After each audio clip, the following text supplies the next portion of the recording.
And welcome back. We're doing the Black Excellence in cinema. I'm here with Danny again.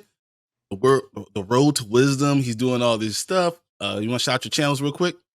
Uh, Chaos Central, we do on Monday nights, usually at 9 p.m. Eastern Standard Time. Myself, we got three different shows. Mine's the Chaos Conversation, Anzo's the Chaos List, and Chris is the Rule of Three. Different perspectives. We call ourselves the Three-Headed Monster, so we talk different things, sometimes similar things, but we try to spice it up.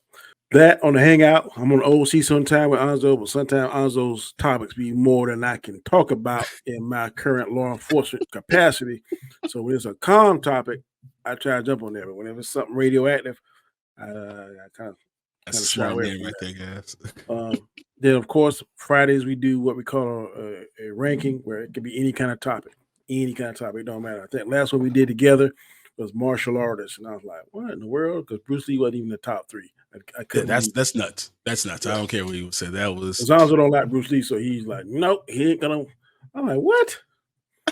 It was somebody his I hate. never heard of before. And he don't like Michael Jai White. I'm like, what? Are you crazy? Michael Jai White would kick everyone's butt. I don't know what he's talking about. He Yeah, lost his damn mind. yeah. And then I do on Sundays at 7 now. Thank Lord, it used to be at 10. It's called Storms Live. When it was Robert Storm, me, Guy Scar, DJ, the token black guy, and Adam. So check us out, man. I'm online. And then of course, Mondays, Wednesdays, and Fridays at 7 a.m. I do a show called The Road to Wisdom, where I try to give you a word, talk about a scripture to go with the word, and also a quote. And just my perspective from a 53-year-old black male who's trying to just make it, and who's been spiritually enlightened the past year. So it's not That's everybody's cup. huge. That's It's not heavy. everybody's. Yeah, it's not everybody's cup of tea. But hey, I love saying this. This is my disclaimer. There is not a book of Danny in the Bible. So if you're a believer, don't say Danny said it. Danny didn't say it. I'm reading and telling you what's in the Bible. So do with that what you want. Makes sense. Makes sense. All right, guys. You know, this is Black Excellence in Cinema. So what we're gonna do today is get on up. So I'm gonna read a little synopsis just so we can remind everybody about it.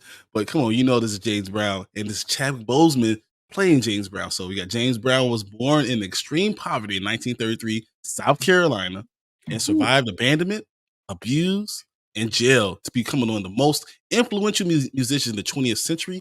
He joined a gospel group as a teenager, but jazz and blues was kind of calling his name and it kind of springboarded him to fame. Although he's a backing musician, came and went.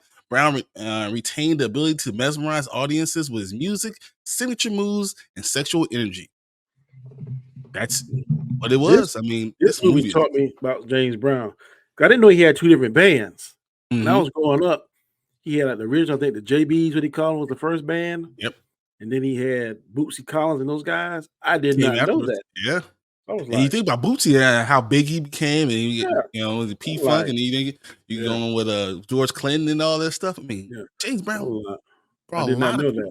that. Man, But James Brown, man, he's probably the most sampled artist in rap, in R&B of all time. I mean, especially in rap music. You can't hardly get a beat if they ain't got some section of James Brown, one of his songs in. I didn't realize it till I start really listening to music and start paying attention to samples and stuff, reading on the covers, the small print, sampled by this, sampled by this. Like, okay, yeah, I didn't know remember that. he was Michael Jackson's favorite musician.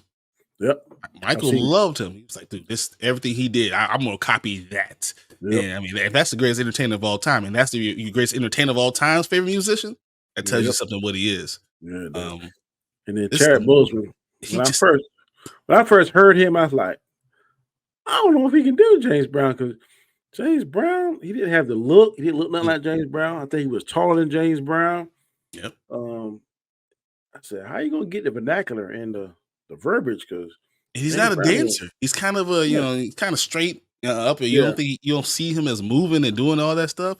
But I read he And did that split like 100 times a day to get ready for it. And man, he killed the splits in the movie, so I'll give him that. his dancing was great. I Yeah, mean, all of it was he put it together so well, and I think that's one of the things we see about Chadwick, that he becomes the character no matter yes. what we did. I don't care if we're talking about His favorite 42. I talked about his that favorite one is 42. once again. So James Brown was doing all the stuff. You saw how you don't talk about poor South Carolina during the 30s, poor. during the Great During Depression. the It's a 70s when I grew up, it was different level. horrible.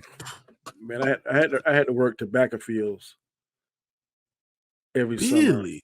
I know, yeah. Like every summer from probably age 6 to I graduate to get Dude, school clothes for the next year. Yes. that's Mhm. amazing. Tobacco field, picking beans, picking cucumbers, all the stuff I hate. To the day I hate it now. And I told my grandma, I said, I hate this. And my grandma said, Danny, that was the only way we could get your school clothes. I mean, we had to do that. So I ain't never picked cotton. Hey, And I but ain't but I picked beans, I picked cucumbers, tobacco, I've that's crapped the huge. I've cropped tobacco. I've done all that. That's And awesome. That's crazy. yep.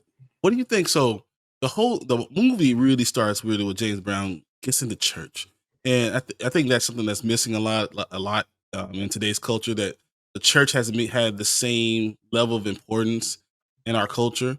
Um, but literally, this is what kind of helped him survive, helped him find himself, find a voice. Without this church in there, you wouldn't get James Brown. Yeah. The church now has gone, I call it, and I hate to say this, but it's gone the way of the dodo. Religion is such a taboo subject to talk about. And if you don't have a good foundation spiritually and a good foundation morals, your moral You can compass lose will yourself. definitely go wrong. And You and can in lose this yourself movie, easily. yeah, this And movie saw James Brown. Sometimes he lost himself. he Um, had a foundation where to go back to fall back to. As mhm, we kept he continuously fell back to that, and I yep. think this happens to a lot of artists. We actually see the greatest artists always kind of grew up in church, learned That's their where voice in they get church. their starting from. Yep. Yeah, so I mean that was really important. And then even when he got into more jazz and blues and things like that, he was on the Chitlin circuit, going through the Mhm. South, going through all these places. When you talk about the Jim Crow South during the time when James Brown is doing his thing, I mean that's another concept that people don't seem to understand how this was only 50 years ago. Yeah, and he's You a know, pioneer too because, like Muhammad, you said Muhammad Ali, but he made that song "I'm Black and I'm Proud." I That know. ruffled a lot of feathers, and he stood up like Soul Brother Number One. He did all that kind of stuff, and that kind of rubbed some people the wrong way. But he stood his ground. I will give him that. He stood his ground on that. Isn't that kind of what you have to do, especially in the movement? Sometimes you need to rub people the wrong way. Yep. If you're making everyone feel happy and everyone's content, then probably not doing what you're trying to get done. And I think that's very important. I mean, and to have a signature move, have a signature music, have signature things. Sometimes you have to push the envelope, and I think that's what he definitely did with this movie. A lot pushing on the envelope, and this is one of my favorite biopics, honestly.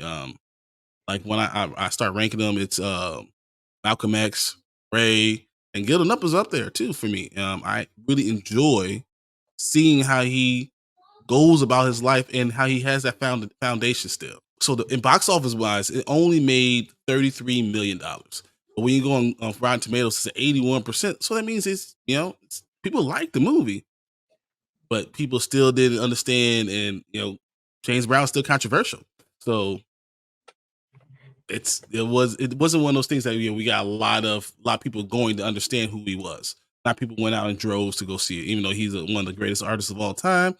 That's not what we got. I know. I think what broke a lot of barriers with James Brown was his music and his beats because Mm. to this day, some of his verbiage I don't understand on the song. Like, what did he say?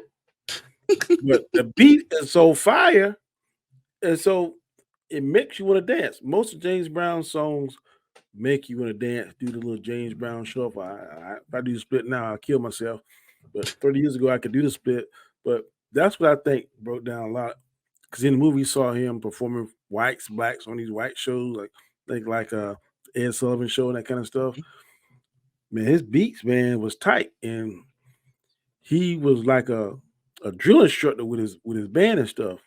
To the point where his first band, him being so hard and so mean and so cruel, caused him to like pretty much say kick rocks. Yep, left But left shoot, him.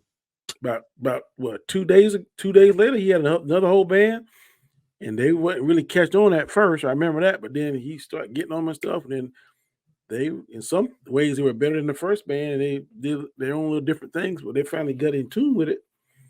But James Brown, man, he was a tyrant. But I think sometimes to get perfection or become the best, you have to be really selfish to a certain aspect. But they got to be a fine balance. Listen to most athletes talk about it when they're trying to Exactly become what the I'm saying. best. They got to be selfish. Like, no, I can't go and play with the kids. I can't go to the party.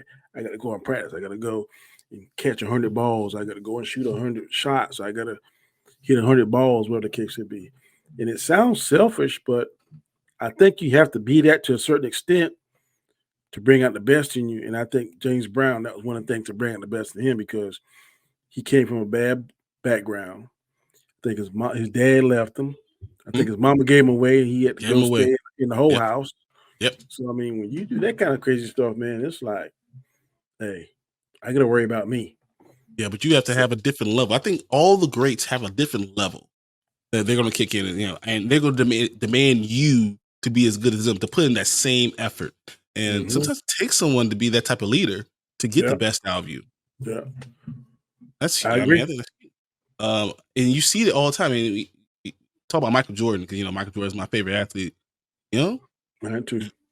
This is what you gotta do. I'm gonna look you in the eye and I'm gonna demand the best out of you always, and that's huge. And for you LeBron haters, you see these articles about all these PEDs he's been taking.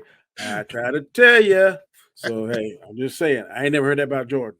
I ain't never heard that about Jordan. So, The so only just take, drug Michael Jordan needed was whiskey yep, and and cigars. that cigar and 18 holes of golf. Exactly, 36 sometimes before Yep. a game. So hey, that's all I'm saying. What is your favorite James Brown song? Whew. You gotta be I feel good or Papa's got a brand new bag. One of those two. That's like 1A and 1B. Man, that's a good one. Man, I think it's probably I'm probably leaning more towards Papa's got a brand new bag. I like that.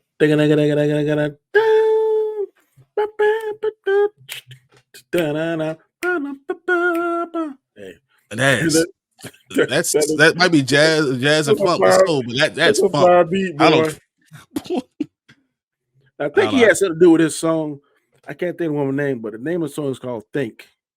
Think about it. What's that woman's song? That it got James Brown written all over it. That song is fire. I know is Get Up is probably my favorite. It's probably the most well known. I Got You, the payback. Yeah, Oh my god, that's so good too.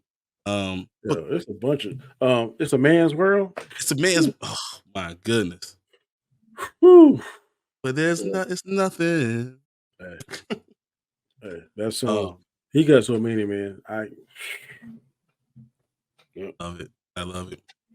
But I mean, when we talk about Black excellence in cinema, once again, this is culturally finally putting something culturally that he was great culturally before this movie. This movie didn't come out to 2014. James Brown's been was an icon since the late 50s. Icon. And it took that long for us to actually get a biopic about it. So getting up, we've done it culturally. It's been amazing. James Brown culturally has been amazing. In cinema, finally getting a movie about James Brown was essential. And then getting such a great actor behind it Hmm. is amazing. Was it Um, nominated for anything? it sure was not, Wow. even though it was so well done. Wow. Um, and Was it it's sad. was it profitable? It was profitable. So it only took $15 million to make. Uh, it made 33.4 It movies doubled, in the box office. So it doubled its it money. it didn't have a lot of people going out there marketing it, so it probably still made profitable. And you also got to see the talent that Chadwick was, because without this movie, you probably don't get like Black Panther, which is $1 billion movie. It's Yeah, sometimes the stepping stone that kind of creates something. And yeah. I'm happy that we got that and we got a chance to really see these things. But All hey, right, so this is Getting Up. That was our for Black Excellence. This is our last movie that we're going to talk about in Black Excellence Cinema for this month. But I am going to do one for March 1st. I'm going to do it immediately because I think that we should continue to talk about these things. And I'm going to do American Fiction. That's going to be our last video for the month. Danny, thank you again for jumping on and helping us do these things and talk about this excellence in cinema. And man, guys, we'll see you with the next video. Peace.